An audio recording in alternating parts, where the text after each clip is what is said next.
I accept your nomination to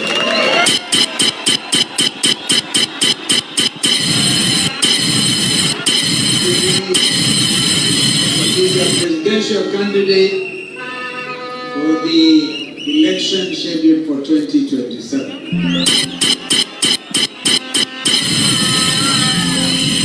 I accept it with a full and grateful heart, without reservation. And with only one obligation, the obligation to devote every effort of body, mind, and spirit to lead this exceptional patriotic forum to victory and restore hope and stability to our beloved nation.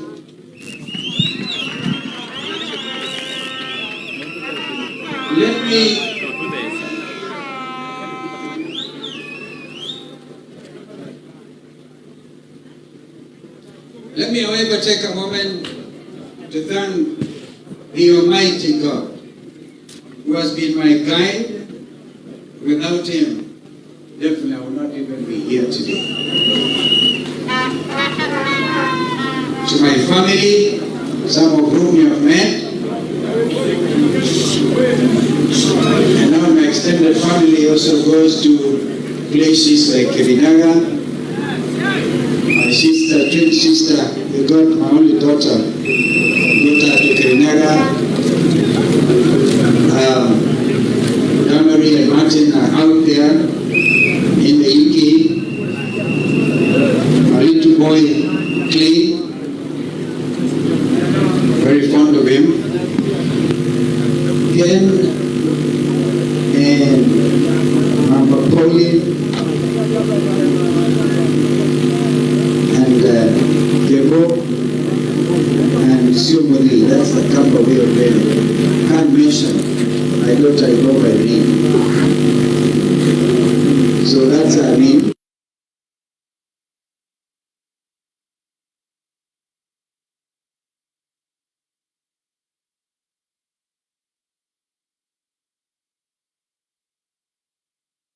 To my friends and family,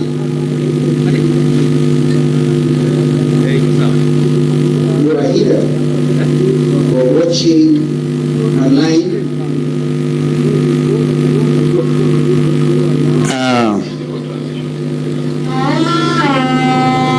what I'm about to say is very personal, very deep.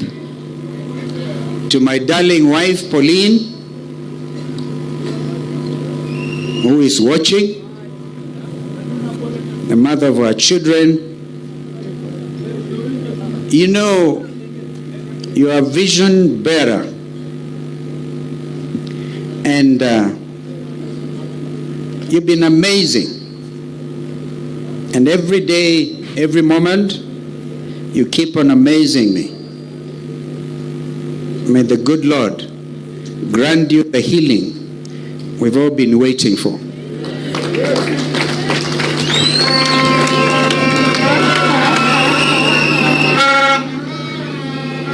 To our fellow citizens, including those in the diaspora, wazalendo wenzetu, ng'ambo, mahala popote mulipo, we have come of age as a nation. To the international community present here today, I acknowledge your presence, members of the diplomatic corps, and those who are here personally, sent representatives. We thank you. You are true partners in this journey of having a stable nation among the community of nations. Well, Deputy President, my brother, Rigathi Gachagua,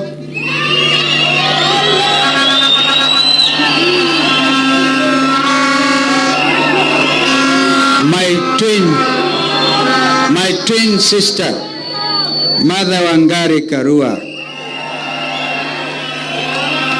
my young brother Eugene Wamalwa, my brother Fred Okengo Matiangi, Speaker Emeritus, one of our most distinguished Kenyan leaders, our brother J.B. Muturi. And I really commend you for writing that wonderful book. Every Kenyan who cares about his country should read J.B. Muturi's book, Calling the Country to Order. And others who have come, our friend Professor Gachagua has sent a message of congratulation.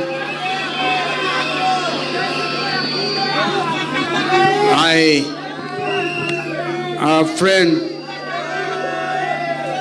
Governor Natembea of Tanzania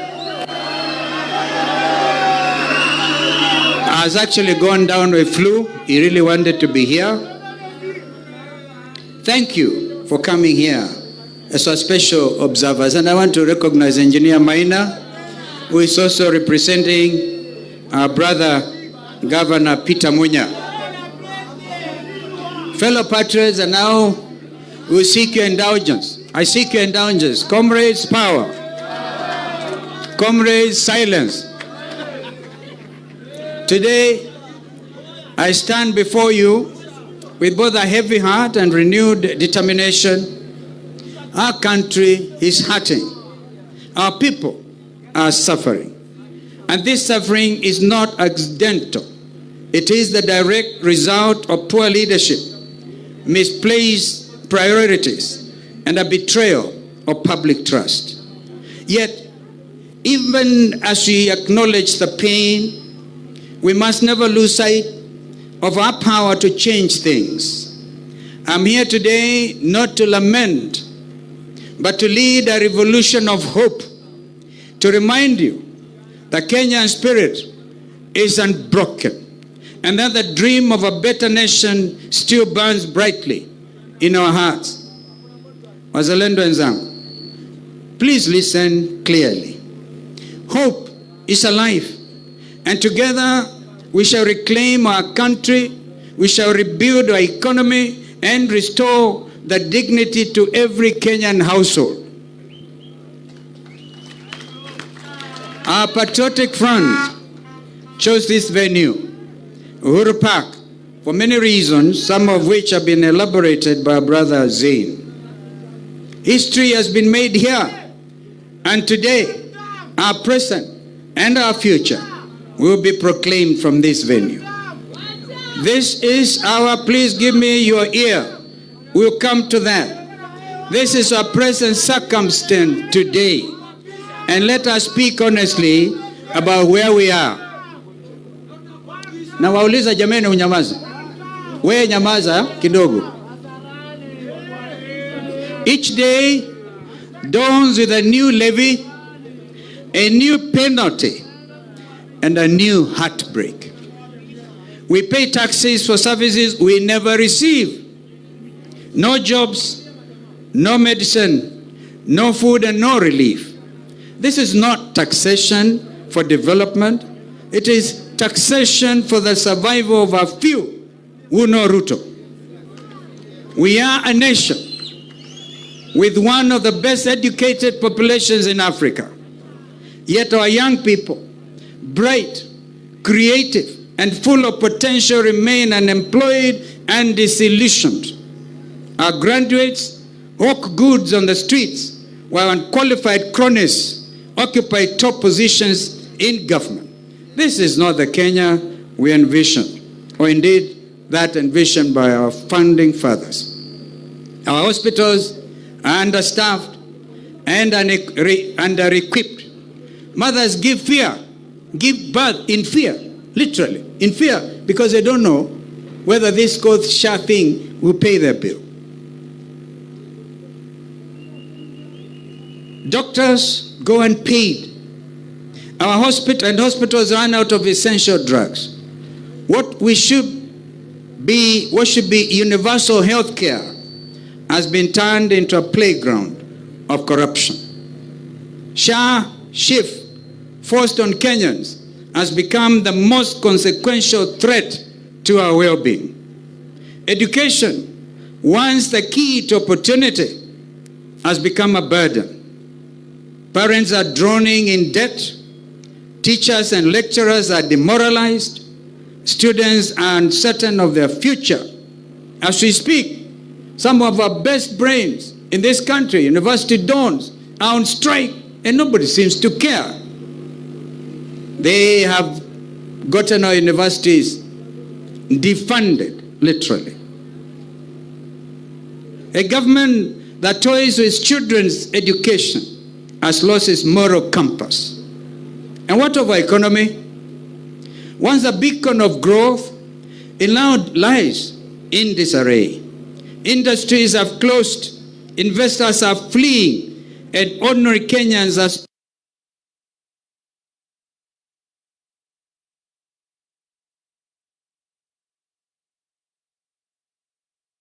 and find doors shut and their jobs shifted to neighboring countries because of this regime's taxation policy. What about this regime's insatiable appetite for loans upon loans upon loans?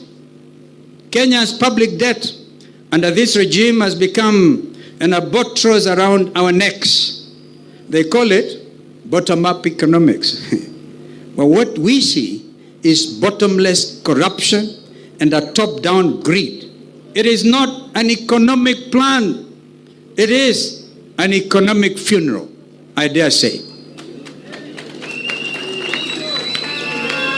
This regime has attempted to capture all institutions to do their unconstitutional bidding. They have captured Parliament, and that is why today it stands impeached.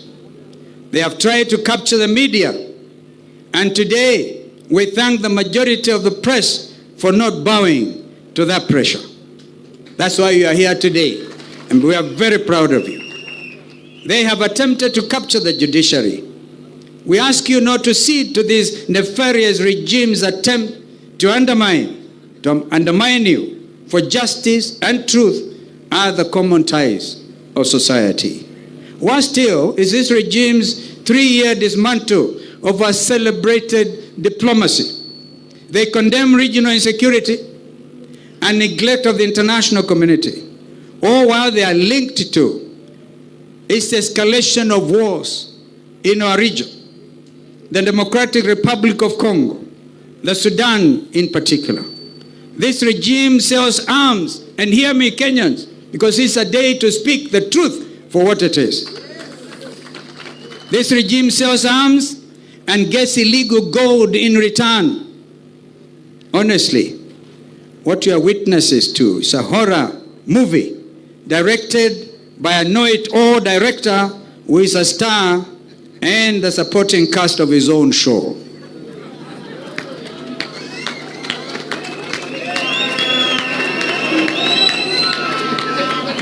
The Ruto regime calls for reforms of international institutions and global agendas, including climate change, while he auctions our forests for carbon credits for his own personal aggrandizement. Kenyans must know this. Even our forests, our national parks are up for auction. The very oxygen we actually breathe. Most heartbreaking of all is the plight of our young people, the Gen Z generation. Bold, creative, and courageous, took to the streets to demand justice, to demand jobs, to demand dignity and accountability. But their voices on June 25th, 2024, were met not with dialogue, but with bullets and intimidation. A government that silences its own children has lost the right to lead. Wazalendo wenzangu. But I stand here to tell you, we are not doomed. Kenya can rise again, and Kenya will rise again. Under a patriotic administration, and together with our partners, we shall build a nation that works for all, not for a select few. We will deliver a 24-hour economy that ensures all of us are part and parcel of growing our basket, and together we shall lower the cost of living. Costs of fuel and electricity must be lowered if we are to get these jobs back to our industry, if we are going to yet again attempt to industrialize our country. Transformational projects like the High Grand Falls Dam that will generate 700 megawatts of electricity, a Vision 2030 project under Kibaki and ourselves, must be activated, not Rutopreneured.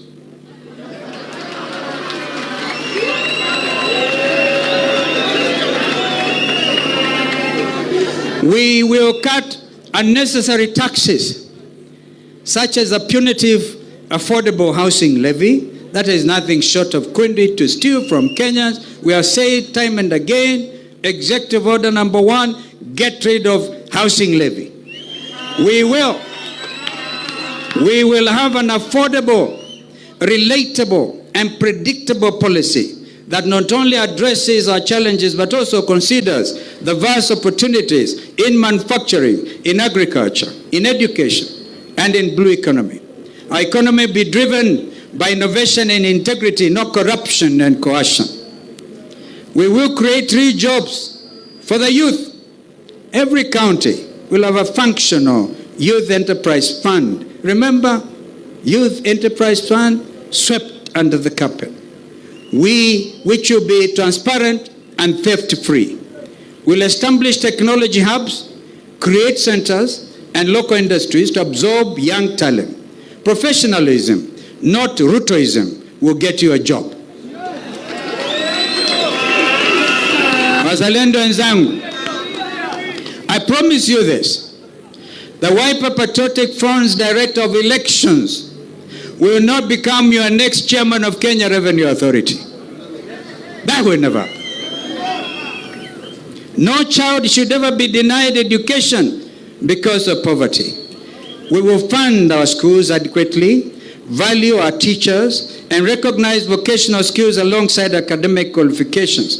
Real education, not those fake self-appointed degreeship, but must once again be the bridge to opportunity.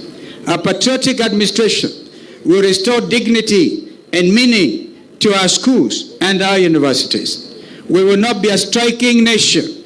We shall be a working, dignified nation. We will deliver affordable, quality health care for all. Medicines will be available in every hospital, and our healthcare workers will be respected and fairly compensated. Health will not be a privilege. It is a right, and indeed an Article 43 right of our Constitution. We will build a just, safe, and united Kenya. Police brutality, obviously, will end.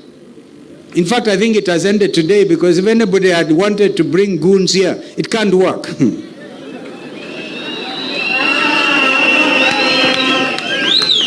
No more abductions, because those are terrible. And no more fear. We will unite Kenyans across all communities, because a divided nation indeed cannot prosper. These are not empty promises. These are concrete plans, practical, people-centered, and achievable. This is what a Kalonzo Musyoka-led administration will stand for: justice, opportunity, dignity, constitutionalism, and the rebirth of this nation. My brothers and my sisters, the time for lamentation is over. The time for excuses is gone. The moment for change is now. This movement is not about you, the people of Kenya. It is about your families, it's about your children, about your children's children, and the future of this nation. Ruto ordered you to be shot not in the head, but in the legs, because you dare to exercise your constitutional rights. I urge you, fellow Kenyans, and the Gen Zs, and the young Kenyans, I urge you today to shoot Ruto at the ballot.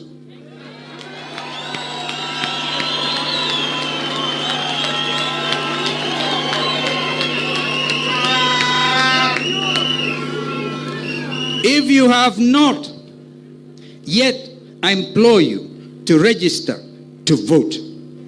How many of you are ready to shoot Ruto at the ballot?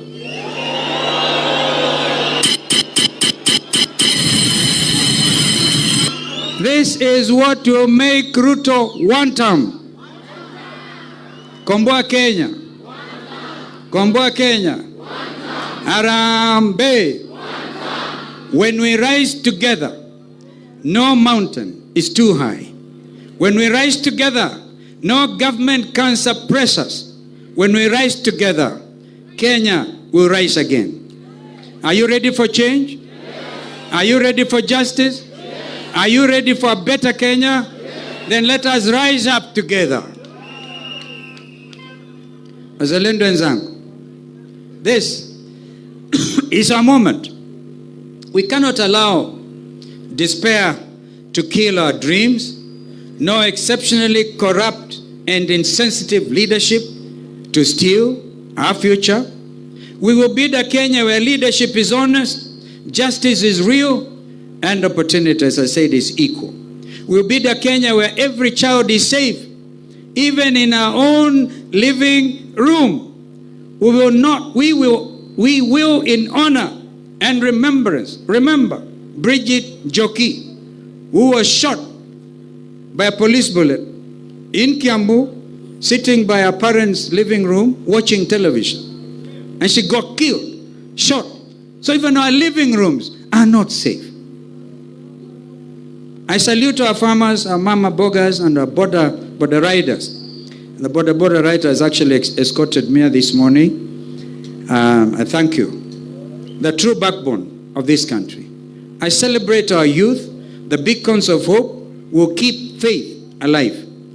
From Lamu to Kiambu, from Isiolo to Bungoma, from Nairobi to Kisumu, from Wote to Turkana, from Tharaka to Kajiado, from Mombasa to Meru, and from Sugoi to Sekuru. We all deserve dignity, justice, and honest leadership. Together, we shall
stood the test of time. At very great personal cost, I've dared to stand. I like it. Hashtag the last man standing. Umeona hiyo? Kuna picha inaonyeshwa tukiwa State House. I think Fred, you remember we are in State House, Mombasa, before the election in 2022. And there's that clip. We're all standing there with our brother Uhuru Kenyatta, Raila Odinga, Kalonzo Musyoka, Weta, Madividi, Gideon Moi. We're all standing there. I must really thank our sister who is in Bahamas. think Barbados, for CPA conference. Mheshimiwa Lesuda. She sent me that picture. She said, do a picture around and said, the last man, stand. We're all going to stand. It's not going to be the last man. How many of you are ready to stand with the last man standing?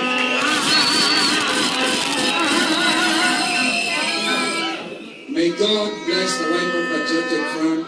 Thank you so much for putting the confidence in me. You know, we always work as a team. We consult.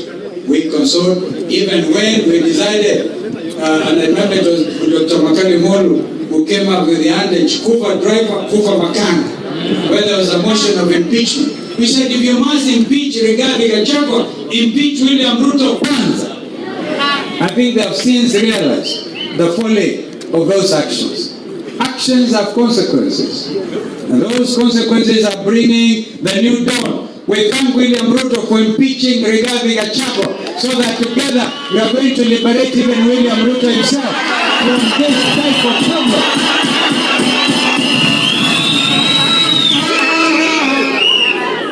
And they say, it was Shakespeare who said, there's a tide in the affairs of man, taken its height, leads to fortune. Abundant.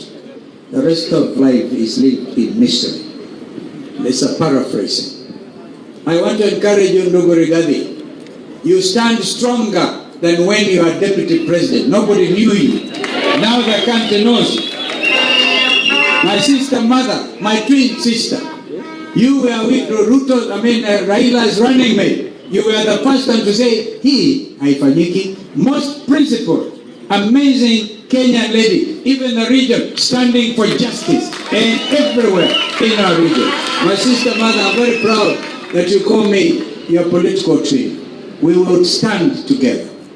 My brother Eugene, Mama, these last 2 years, we've been on those trips everywhere, across the length and breadth of this country, waiting for other friends to come like Fred Matiangi. And J.B. Muturi was waiting for him to be fired. And he got fired. And it is good that Ruto fired J.B. Muturi. My brother Setorome, a brilliant mind in numbers. You see, now we're going to lead this revolution in real time. This coming election will not be stealable. And we must tell IBC, either they want to be on the right side of the history and deliver that image of a rotten IBC, or they are going to do the just thing. Data-driven campaign. That is what our brother Torome Saitoti is able to do along with other people. We are so proud of it. Our brother, Governor Natembea, you did meet severally with our friends and our brother Eugene. We asked you that for the sake of all of us, any of us bleeding will get all of us bleeding. So we must hold together. Allow me to thank our 3 governors from Makueni, Machakos, and Kitui for standing strong. For standing very, very strong.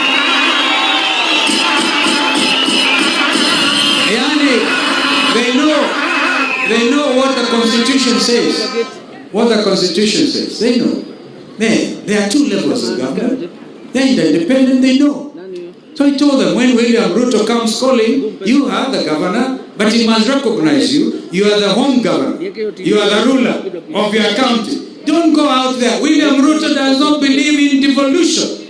Even if he is trying everything to kill devolution. We will make sure that the 3 of you will multiply and multiply. God willing, when we take the count in 2027, we shall be more than 30 governors in this, so that we can save our country. I want to thank our members of parliament. If you can please stand. I'm very proud of those team. That team, they refused kupatiwa pesa na briefcases. They stood. I can see a lot of you others are going to join Wiper Patriotic movement because of you. So we celebrate you. We celebrate you. Our MCAs, if you could please stand wherever you are. Never mind the confusion once in a while. Governor Douglas Bello, you are smart here and you know how to hold the ground. Thank you for putting the question and for endorsing my candidate. may God bless you. The people of Makueni, the people of Kitui, the people of Machako, and we have MCS, the people of Taita Taveta. The majority leader is from Taita Taveta. We thank you. We even our deputy leader, all the way from Dadaab, Farah Mahalim. Of course, he has since resigned willingly. We wish him well wherever he goes, wherever his political journey takes him. I'm not the type of person to wish anybody ill. And all other MCAs, you had somebody from Busia and others, and Nairobi. Hey, Mheshimiwa Mawadha and the teams here, we thank you. We really recognize you. Yeah? So, Nyamira Kisii, whoever has imagined Wiper is a regional party is absolutely wrong. But I want to give you one promise. Today, this front will grow in leaps and bounds. And together with our partners, we don't want to call ourselves at a united opposition. This is the government in waiting. This is the government. I want to recognize all of you delegates from Mashinani, wherever part of the country you come from. I have a little daughter called Nadi Girole. Nadi, I think you speak out there. That little girl, our late father was a candidate for Isiolo North one time when we were ODM Kenya. She is sharp. She's grown. And the tutelage of my wife and also Kalonzo Musyoka Foundation, we have tried to reach out to every corner. That's my daughter. So, ladies and gentlemen, I want to thank you. I know that Mother has to leave about now. With everybody's permission, I think the Master of Ceremony will take over, but maybe allow Mother, when the rest of us are dressed, they are the super delegates, they are Fred. Oh, Fred, you also want to talk here? They are the super delegates, so we allow Mother and Fred, but JB, Terome Saitoti, and the chairman of PNU, engineer, will all go out there and speak. Our brother Rigiji, those people cannot wait to hear you. And we'll take a break after this, allow what the Master of Ceremony will say, and then together we'll talk to the super delegates. I thank you. May God bless you. May God bless Kenya. Thank you.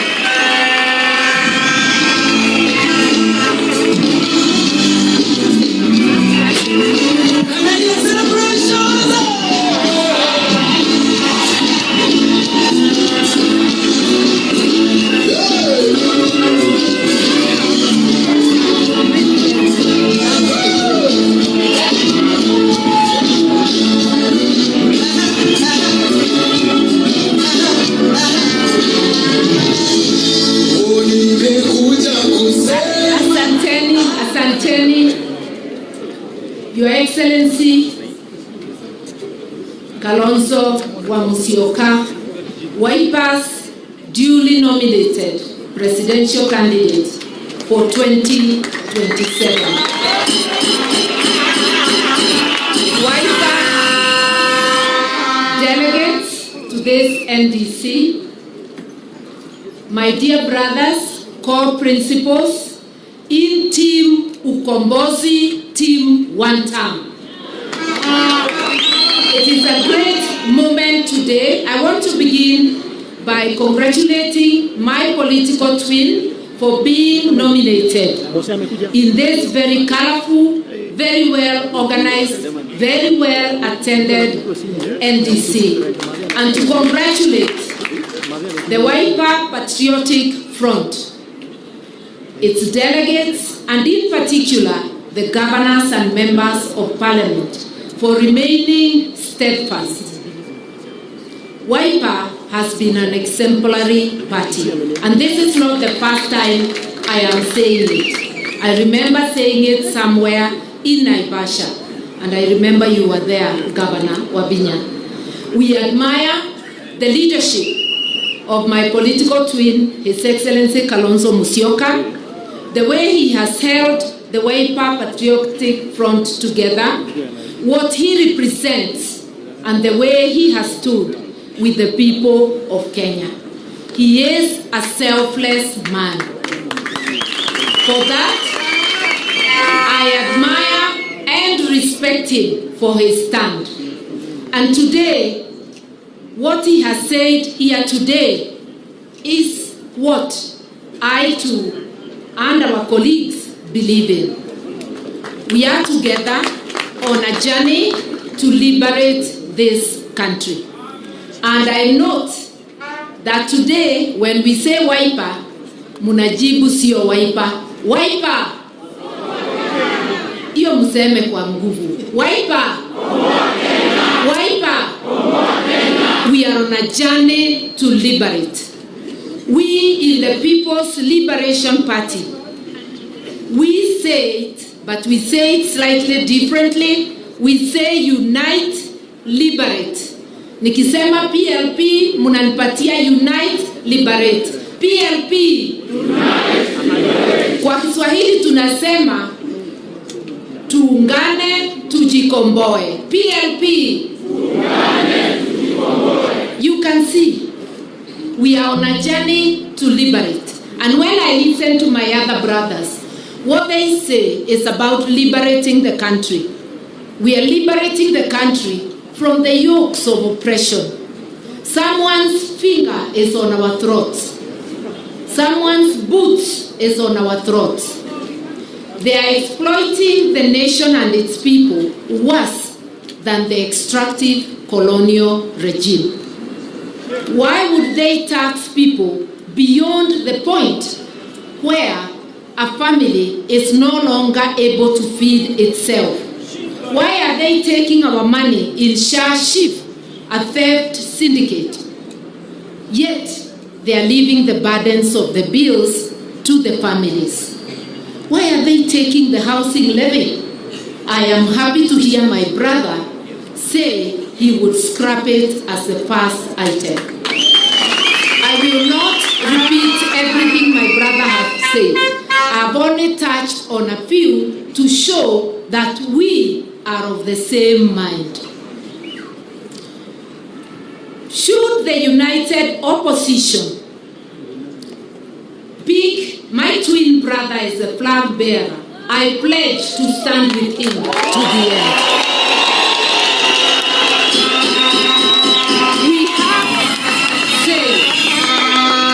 We have said that the nation is bigger than any of us.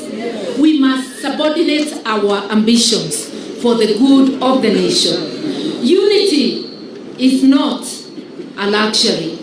It is a must. It's an imperative.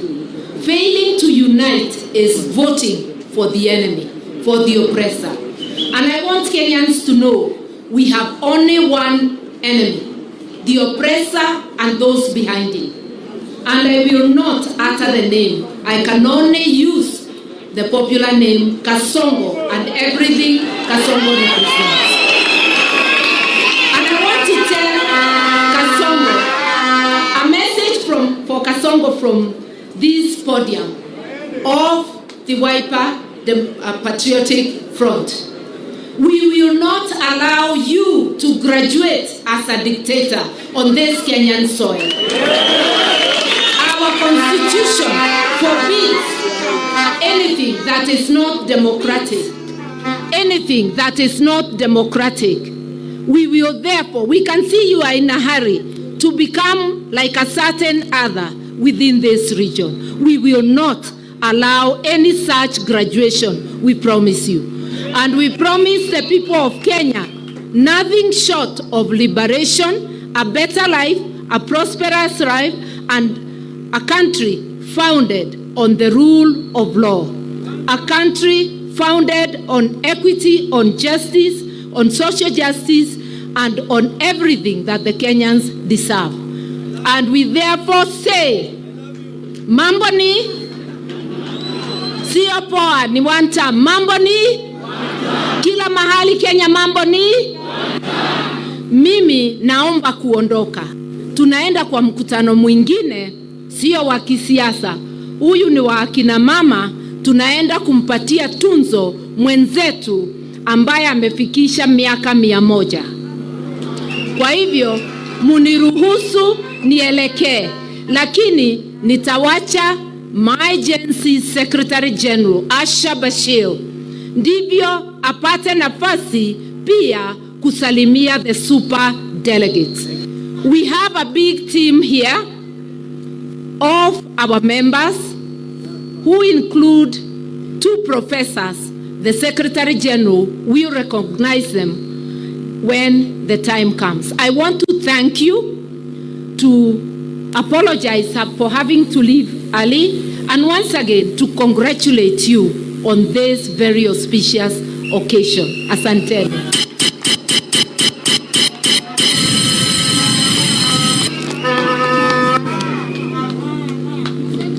And now my brother Fred Okengo Matiangi. I'm assuming I should have recognized my friend, another friend, party leader there, called Omingo Magara of People's Democratic Party. If the other party leaders, tutaongea huko kwa super delegate, but because Fred has to leave, and Mother, we allow you. Thank you.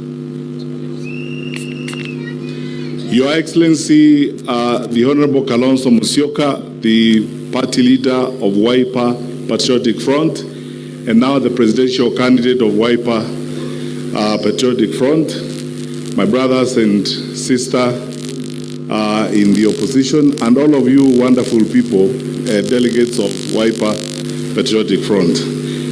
First of all, thank you so much, Your Excellency, for graciously and kindly indulging me to make some remarks because I'm traveling up country. First, let me start by congratulating you for a wonderful delegates conference you've had, and most importantly, for your nomination formally now as the presidential candidate for Wiper Patriotic Front. Secondly, Your Excellency, thank you for making an excellent speech.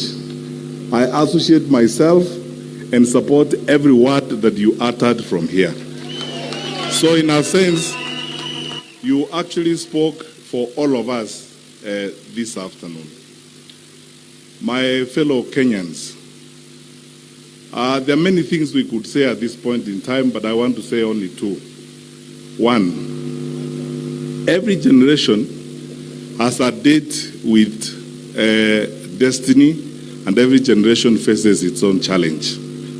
The one we face today in Kenya is to be true to ourselves and true to our country and save our country from the challenges we have today. Please allow me to say only one thing that is very, very painful to me today. What is going on right now in the country? And my colleagues, and I'm calling them colleagues because I just left the security sector 3 years ago, having served as Minister for Interior. The activities of registering people, some of whom are not even Kenyan citizens, getting identification cards and doing all manner of criminal monkeying that is going to affect our country, is setting the stage for anarchy in this country. I want to ask our brothers and sisters who are in government that, you know, there must come a time in the history and in the life of a public servant when you must think about your country more than the very basic issues of political expedience and political survival at any point in time. The madness going on right now and those things that are happening, denying young people registration in parts of the country where people suspect they will not get votes, is setting the stage for anarchy. And I want to ask the IEBC and everyone responsible to think about this country very seriously. You may be in responsible positions today, you may be in power today, but please think about the country today and tomorrow. Secondly, people have been saying that the mood in Africa is such that you cannot serve one term, that, you know, it's very difficult to remove a sitting president. I honestly think that that nonsense has now been sorted out, and you know what that is. So, Kenyan people, soon enough we will have our opportunity to do a good thing for this country and follow suit and do what other good Africans have done where they have not been satisfied by service provision and service delivery. I honestly don't think we will let the Kenyan people down. Secondly, Your Excellency, I want to repeat and exactly say what Mother said here. We have agreed we must put ambition and everything else before the interest of this country. When we sit together, and should the united opposition, Your Excellency, decide that you will be the candidate, I will support you. We will support you.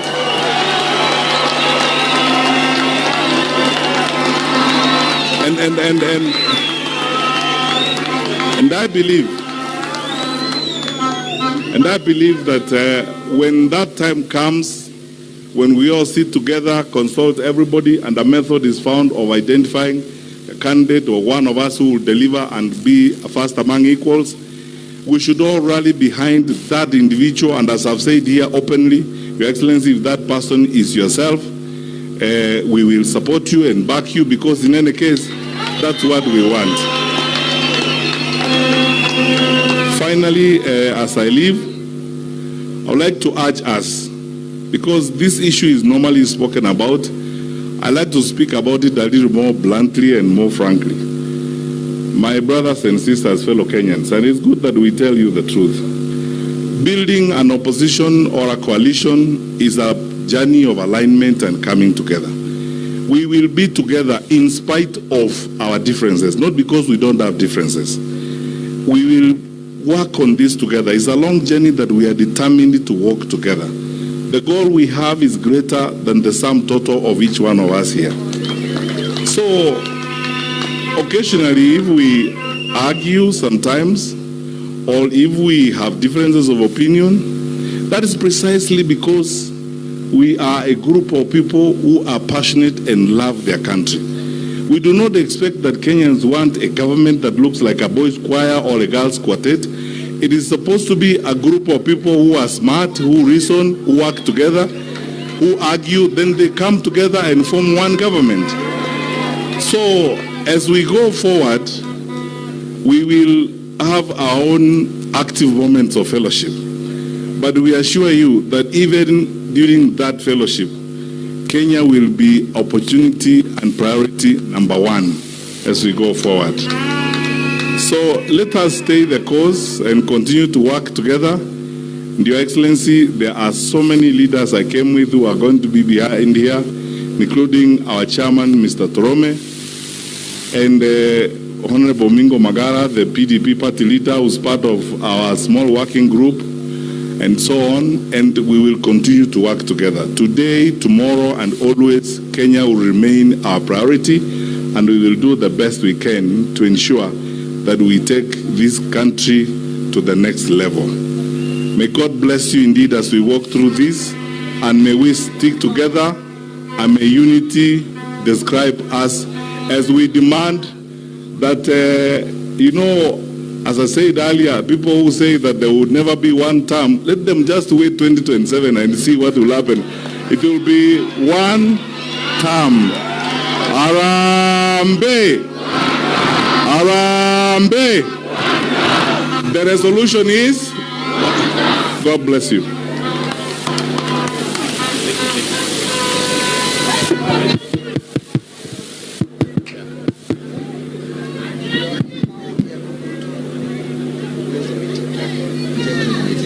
Thank you. Thank you. Thank you so much, Your Excellency, for a wonderful speech. Thank you, the principals, also for your wonderful speeches. We thank you. National delegates, we want to adjourn this meeting. Then we'll proceed to the next meeting. So I want us, therefore, to invite the organizing secretary to give us the next program so that we are guided accordingly. Organizing secretary. Thank you very much, Chairman. Tafadhali delegate, tumpigie makofi. Now, we are going to proceed. We are not closing the meeting. We've adjourned the official part of the National Delegates Congress, but we are proceeding to the Super Delegates meeting. And we shall do it in this order. First and foremost, we would like to invite our principals to go to the holding tent so that we can now settle on the other side and invite you to join us. Your Excellency and fellow principals, kindly, we ask that you go to the holding area. We shall invite you for the next meeting. Delegates, when we go to the other side, there are 3 tents. The one in the middle is going to be for the principals, so please do not sit there.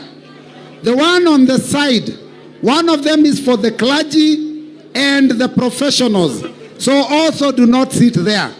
And the third is for the elected leaders and members of NEC. Please do not sit there also. But all the rest of us will be at the front of the dais so that we can be able to join the other delegates and have a successful afternoon function. So all of us, can we kindly proceed to the positions that we have assigned? Thank you very much.